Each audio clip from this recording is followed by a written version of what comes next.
Hello everyone, आप लोग का स्वागत है हमारे इस YouTube channel study point 12th में।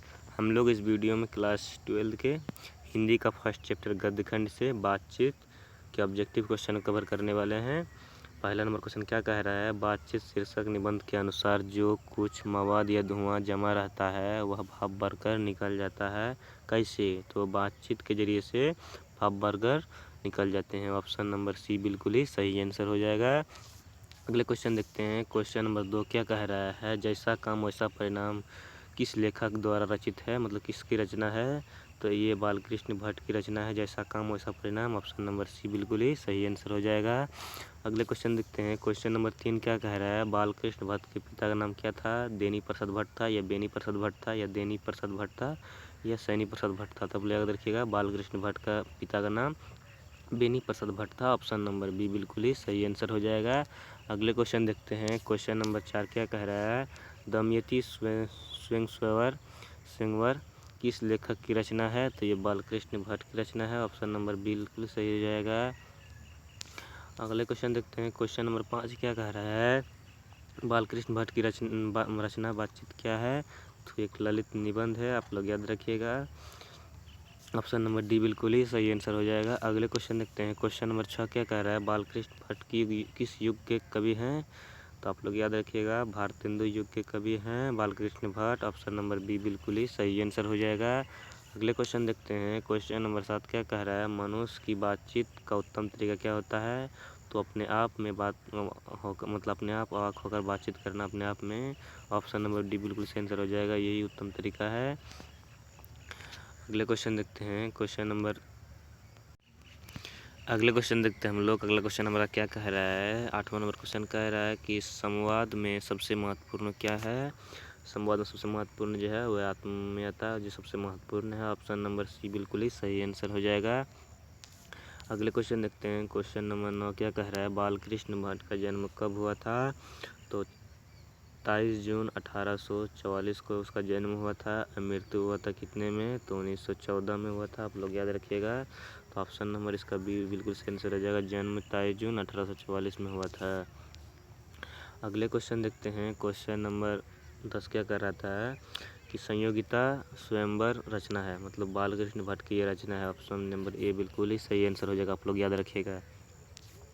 अगले क्वेश्चन देखते हैं। क्वेश्चन नंबर 11 क्या कह रहा है? कौन सी रचना बालकृष्ण भट्ट की नहीं है? तो बालकृष्ण भट्ट कौन नहीं है? तो ये परीक्षा गुरु यह बालकृष्ण भट्ट की रचना नहीं है। ऑप्शन नंबर डी बिल्कुल ही सही आंसर हो जाएगा। अगले क्वेश्चन देखते हैं। क्वेश्चन नंबर 12 क्या कह रहा है? कौन सी रचना बालकृष्ण भट्ट की है? तो आप लोग याद रखिएगा, रेल का विकट खेल ये बालकृष्ण भट्ट की रचना है। बाद बाकी ये तो चंद्रधर शर्मा गुलेरी की रचना है। तो ऑप्शन नंबर ए बिल्कुल ही सही आंसर हो जाएगा। अगले क्वेश्चन देखते हैं। क्वेश्चन नंबर 13 क्या कह रहा है? बालकृष्ण भट्ट ने कौन सी पत्रिका निकाला था? तो हिंदी प्रदीप निकाला था, पत्रिका था एक नाम। ऑप्शन नंबर सी बिल्कुल ही सही आंसर हो जाएगा। अगले क्वेश्चन देखते हैं। क्वेश्चन नंबर 14 क्या कह रहा है? बातचीत किस विधा की रचना है? तो ये एक निबंध है, आप लोग याद रखिएगा। ऑप्शन नंबर डी बिल्कुल ही सही आंसर हो जाएगा। हम फटाफट क्वेश्चन को कवर करने वाले हैं, अब ज़्यादा टाइम नहीं लेंगे, सिर्फ 5 मिनट से 6 मिनट टाइम लेंगे आप लोग के पास। तो आइए देखते हैं 15 नंबर क्वेश्चन क्या कह रहा है?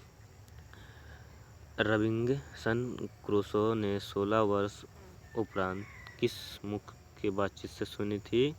तो ये एडिसन की बात से सुनी थी, आप लोग याद रखिएगा। ऑप्शन नंबर सी बिल्कुल ही सही आंसर हो जाएगा। अगले क्वेश्चन देखते हैं। 16 नंबर क्वेश्चन क्या कह रहा है? बातचीत शीर्षक निबंध के निबंधकार कौन है? तो बालकृष्ण भट्ट है, आप लोग याद रखिएगा। ऑप्शन नंबर डी बिल्कुल ही सही आंसर हो जाएगा। हमारे चैनल पर अभी तक नए हैं तो हमारे चैनल को सब्सक्राइब कर लीजिएगा और अपने दोस्तों के साथ इस वीडियो को शेयर भी कीजिएगा, ठीक है ना। अगले क्वेश्चन देखते हैं। क्वेश्चन नंबर 17 क्या कह रहा है? बातचीत के माध्यम से बालकृष्ण भट्ट क्या बतलाना चाहते हैं? तो बातचीत की शैली बताना चाहते हैं। ऑप्शन नंबर ए बिल्कुल ही सही आंसर हो जाएगा। अगले क्वेश्चन देखते हैं। क्वेश्चन नंबर 18 क्या कह रहा है? भट्ट जी को किसने अंग्रेजी साहित्य के एडिसन कैस्टिल श्रेणी में रखा है? तो ऑप्शन नंबर सी बिल्कुल है, Ramchandra Shukla. Option number C बिल्कुल ही सही आंसर हो जाएगा। अगले क्वेश्चन देखते हैं। क्वेश्चन नंबर 19 क्या कह रहा है? बालकृष्ण भट्ट का निवास स्थान कहाँ है? तो इलाहाबाद उत्तर प्रदेश में बालकृष्ण भट्ट का जन्म हुआ था, वहीं इसका निवास है। ऑप्शन नंबर बी बिल्कुल ही सही आंसर हो जाएगा। अगले क्वेश्चन देखते हैं। क्वेश्चन नंबर 20 क्या कह रहा है, बालकृष्ण भट्ट की पत्रिका का संपादन क्या था, मतलब किस पत्रिका का संपादन किया था, तो हिंदी प्रदीप का एक पत्रिका था, उसका संपादन किया था। ऑप्शन नंबर सी बिल्कुल ही सही आंसर हो जाएगा। अगले क्वेश्चन देखते हैं। क्वेश्चन नंबर 21 क्या कह रहा है कि बालकृष्ण भट्ट मतलब हिंदी नामक पुस्तक की पत्रिका का मतलब किया मतलब निकाला था, तो 1877 में निकाला था। ऑप्शन नंबर ए बिल्कुल ही सही आंसर हो जाएगा। अगले क्वेश्चन देखते हैं। क्वेश्चन नंबर 22 क्या कह रहा है, कौन सी रचना बालकृष्ण भट्ट की रचित नहीं है, तो ये मेघदूतम है, ये बालकृष्ण भट्ट की रचना नहीं है। ऑप्शन नंबर सी बिल्कुल ही सही आंसर हो जाएगा। अगले क्वेश्चन देखते हैं। 23 नंबर क्वेश्चन क्या कह रहा है, कौन सा उपन्यास बालकृष्ण भट्ट की रचित है, तो आप लोग याद रखिएगा 100 वजन और 1 सूजन, ये बालकृष्ण भट्ट की रचित है। तो ऑप्शन नंबर सी बिल्कुल सही आंसर हो जाएगा। 24 नंबर क्वेश्चन क्या कह रहा है, नाटक के प्रारंभ में होने वाले मंगलम पाठ को क्या कहा जाता है, तो नंदी पाठ कहा जाता है। ऑप्शन नंबर बी बिल्कुल ही सही आंसर हो जाएगा। अगले क्वेश्चन देखते हैं। क्वेश्चन नंबर 25 क्या कह रहा है कि रॉबिन्सन क्रूसो को कितने वर्षों तक मतलब कब तक मनुष्य को मुख देखने की नहीं मिला था, तो 16 वर्ष तक नहीं मिला था। ऑप्शन नंबर सी बिल्कुल ही सही आंसर हो जाएगा। अगले क्वेश्चन देखते हैं। क्वेश्चन नंबर 26 क्या कह रहा है, बोलने से मनुष्य के मतलब रूप साक्षात्कार दर यह हो जाता है, मतलब मनुष्य जब बात करते हैं तो उसका साक्षात्कार दर होता है, तो यह बात किसने कहा, तो बेन जॉनसन ने कहा था। ऑप्शन नंबर बी बिल्कुल ही सही आंसर हो जाएगा। अगले क्वेश्चन देखते हैं। क्वेश्चन नंबर 27 क्या कह रहा है, असल बातचीत कितने लोग व्यक्ति के बीच हो सकता है, यह किसने कहा था, तो ये एडिसन ने कहा था।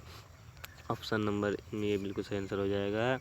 अगले क्वेश्चन देखते हैं। क्वेश्चन नंबर 28 क्या कह रहा है, एडिसन के अनुसार असल बातचीत कितने लोगों के बीच होना चाहिए, तो 2 आदमी के बीच असल बातचीत होते हैं, एडिसन ने कहा था। ऑप्शन नंबर ए बिल्कुल सही आंसर हो जाएगा 28 नंबर का। अगले क्वेश्चन देखते हैं। क्वेश्चन नंबर 29 क्या कह रहा है कि बातचीत से मन किस प्रकार जाता है, तो हल्का और स्वच्छ हो जाता है बातचीत करने से। ऑप्शन नंबर सी बिल्कुल ही सही आंसर हो जाएगा। अगले क्वेश्चन देखते हैं। क्वेश्चन नंबर 30 क्या कह रहा है, किनके ना होने पर सृष्टि मतलब सारी सृष्टि गूंगी होती रहे, तो ये वाक शक्ति जो हमारे बोलने की शक्ति है, अगर वो नहीं होती तो सारी सृष्टि गूंगी होती। तो ऑप्शन नंबर सी बी बिल्कुल ही सही हो जाएगा। हमारे चैनल को अभी तक सब्सक्राइब नहीं किए हैं तो हमारे चैनल को सब्सक्राइब कर लेना और अपने दोस्तों के साथ शेयर कर देना, इस वीडियो को लाइक करके जाना, क्योंकि एक लाइक करने से हमारा मतलब हौसला बढ़ता है। तो ऑप्शन नंबर सब कुछ सही है।